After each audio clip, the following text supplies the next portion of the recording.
Clip number 891۔ اس clip میں آپ قرآن پاک کی سورہ حج کی آیت نمبر 41 سے 44 تک کی تلاوت، ترجمہ اور تفسیر قرآن صراط الجنان سماعت فرمائیں گے۔ بسم اللہ الرحمن الرحیم۔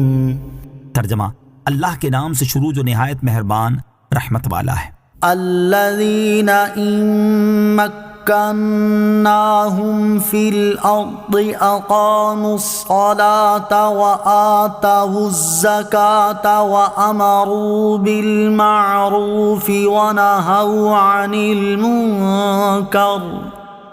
وَلِلَّهِ عَاقِبَةُ الْأُمُورِ۔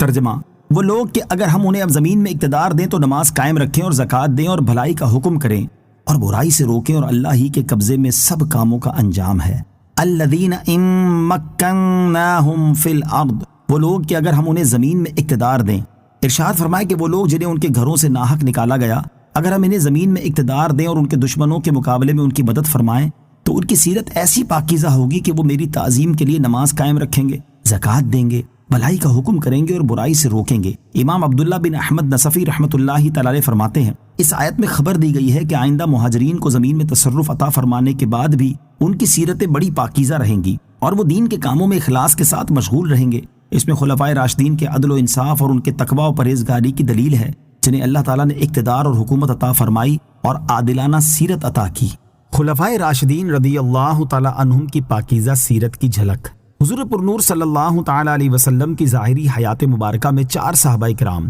حضرت ابوبکر صدیق، حضرت عمر فاروق، حضرت عثمان غنی اور حضرت علی المرتضیٰ رضی اللہ تعالیٰ عنہم کو تاجدار رسالت صلی اللہ تعالیٰ علیہ وآلہ وسلم کی بارگاہ میں دیگر صحابہ کرام رضی اللہ تعالیٰ عنہم کے مقابلے میں خاص قرب اور مقام حاصل تھا، اور یہ 4 صحابہ کرام رضی اللہ تعالیٰ عنہم سیرت و عمل اور پاکیزہ کردار کے لحاظ سے بقیہ صحابہ کرام رضی اللہ تعالیٰ عنہم پر فوقیت رکھتے تھے، اور ان کی عبادت و ریاضت، تقویٰ و پرہیزگاری اور عدل و انصاف بے مثل حیثیت رکھتے تھے۔ پھر جب سید المرسلین صلی اللہ تعالیٰ علیہ وسلم کا ظاہری وصال ہوا تو بالترتیب ان 4 صحابہ کرام رضی اللہ تعالیٰ عنہم نے مسلمانوں کی امامت و خلافت کی ذمہ داری کو سنبھالا۔ ان کی خلافت کو خلافت راشدہ کہا جاتا ہے۔ ان کے دور خلافت میں اللہ تعالیٰ نے مسلمانوں کو زمین پر غلبہ و اقتدار عطا فرمایا، اور مسلمانوں نے اللہ تعالیٰ کے فضل و کرم اور اس کی مدد و نصرت سے روم اور ایران جیسی اپنے وقت کی سپر پاورز کو قدموں تلے روند کر رکھ دیا، عراق اور مصر پر قبضہ کر لیا، اور افریقی ممالک میں بھی دین اسلام کے جھنڈے گاڑ دیے۔ اتنا عظیم اقتدار اور اتنی بڑی سلطنت رکھنے کے باوجود ان صحابہ کرام رضی اللہ تعالیٰ عنہم کی سیرت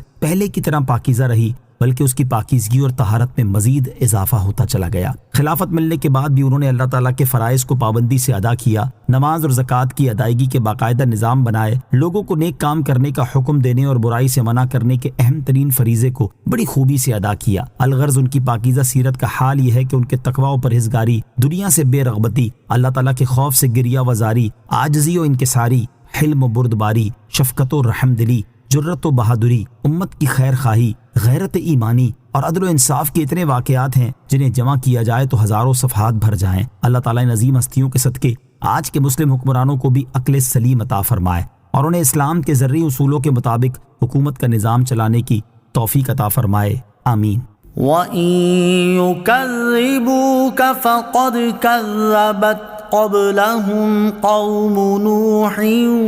وَعَادٌ وَثَمُودُ وَقَوْمُ إِبْرَاهِيمَ وَقَوْمُ لُوطٍ وَأَصْحَابُ مَدْيَنَ وَكُذِّبَ مُوسَى فَأَمْلَيْتُ لِلْكَافِرِينَ ثُمَّ أَخَذْتُهُمْ فَكَيْفَ كَانَ نَكِيرِ۔